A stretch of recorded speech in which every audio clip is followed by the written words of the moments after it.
រំលឹករៀនប្រកបនិងអានពាក្យចេញចំណែកពួកអនិងពួកអូប្រកបជាមួយស្រៈនិស្ស័យចអាចានឹងញោចាញបន្តមួយចាញ់សអូសូនឹងម៉ូសូមរអូ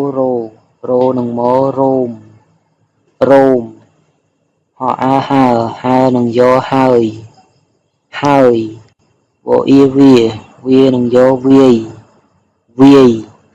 ចអាចានឹងយោចាយម៉ូមើនឹងលោមើលអូអេពេនឹងលោពេលក៏ឯកែនឹងវកែវរលអ៊ូលួនឹងយោលួយអានថារលួយ